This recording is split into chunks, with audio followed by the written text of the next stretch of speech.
Copper oxychloride का सही इस्तेमाल हमें उसके पूरे प्रोडक्ट नॉलेज होने पर ही किया जा सकता है। तो आइए जानते हैं इस वीडियो में उसकी पूरी जानकारी।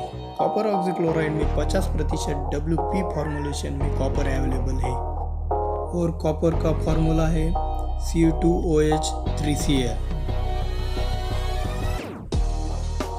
टाटा का कॉपर ऑक्सीक्लोराइड आता है ब्लाइटॉक्स के नाम से, सिजेंटा का आता है ब्लू कॉपर के नाम से और धनुका का आता है धनुकॉप के नाम से।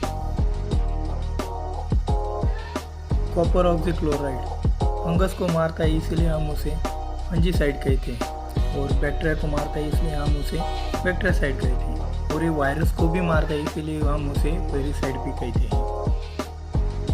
कॉपर ऑक्सीक्लोराइड को नीला त्रिकोण दिया गया है।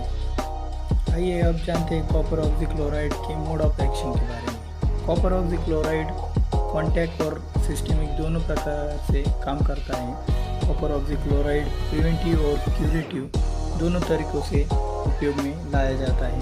जब हम यह पाउडर फसलों पर छिड़कते हैं तब पत्ती के गीलेपन के कारण वहाँ कॉपर आयन रिलीज होते हैं, जो कि वहाँ के फंगस और बैक्टीरिया को मारता है और उन्हें नए स्पोर बनाने से। कॉपर ऑक्सीक्लोराइड का pH 7 से नीचे यानी कि एसिडिक है।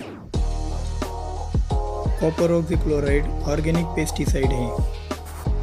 कॉपर ऑक्सीक्लोराइड का pHi 42 दिनों का है। कॉपर ऑक्सीक्लोराइड का फुलोरा अवस्था में उपयोग न करें। कॉपर ऑक्सीक्लोराइड जिन रोगों पे काम करता है उनमें से downy mildew, late blight, early blight, anthracnose, fruit rot, तेलिया, ये उनमें से कुछ डिसीज है।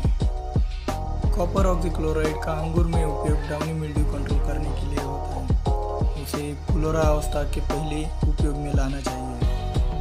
फुलोरा अवस्था में वो घातक होता है। ये GA के रिजल्ट को भी कम करता है।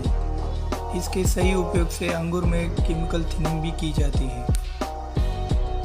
जैसे अंगूर में डाउनी मिल्ड्यू कंट्रोल करने के लिए कॉपर यूज होता है, वैसे ही अनार में तेलिया कंट्रोल करने के लिए कॉपर ऑक्सीक्लोराइड का उपयोग किया जाता है।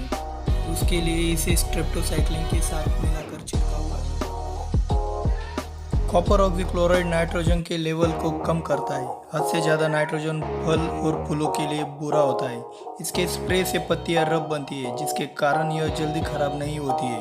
नाइट्रोजन की वजह से विगर बढ़ती है, तो यह नाइट्रोजन के साथ साथ विगर कम करता है। जिन पौधों में जिब्रेलिन ज़्यादा मात्रा में होते हैं उनमें फल और फूल कम लगते हैं। इससे जिब्रेलिन का स्तर नीचे आता है। एसिडिक होने के कारण कॉपर ऑक्सीक्लोराइड सवेरे जल्दी और शाम के बाद स्प्रेइंग करने से अच्छा रिजल्ट मिलता है। साथ में एलियट का स्प्रे छिड़कने से पहले 2 दिन और बाद में 2 दिन इसका उपयोग न करें। चलिए अब देखते हैं कॉपर ऑक्सीक्लोराइड के कुछ कॉम्बिनेशंस। प्रमाण 200 लीटर पानी के लिए डायमेथोमॉर्फ यानी कि एक्रोबैट 200 ग्राम प्लस COC यानी कि कॉपर ऑक्सीक्लोराइड 500 ग्राम।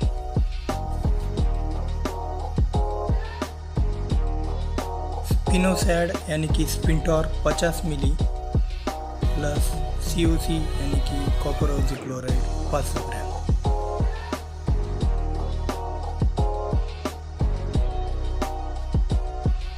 कार्टाप हाइड्रोक्लोराइड यानी कि पदान 200 ग्राम प्लस COC यानी कि कॉपर ऑक्सीक्लोराइड 500 ग्राम।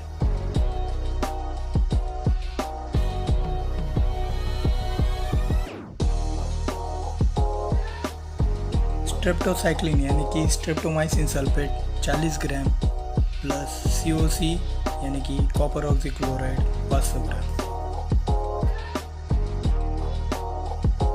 फ्लुबेंडामाइड यानी कि फेम 50 मिली प्लस COC यानी कि कॉपर ऑक्सीक्लोराइड 500 ग्राम।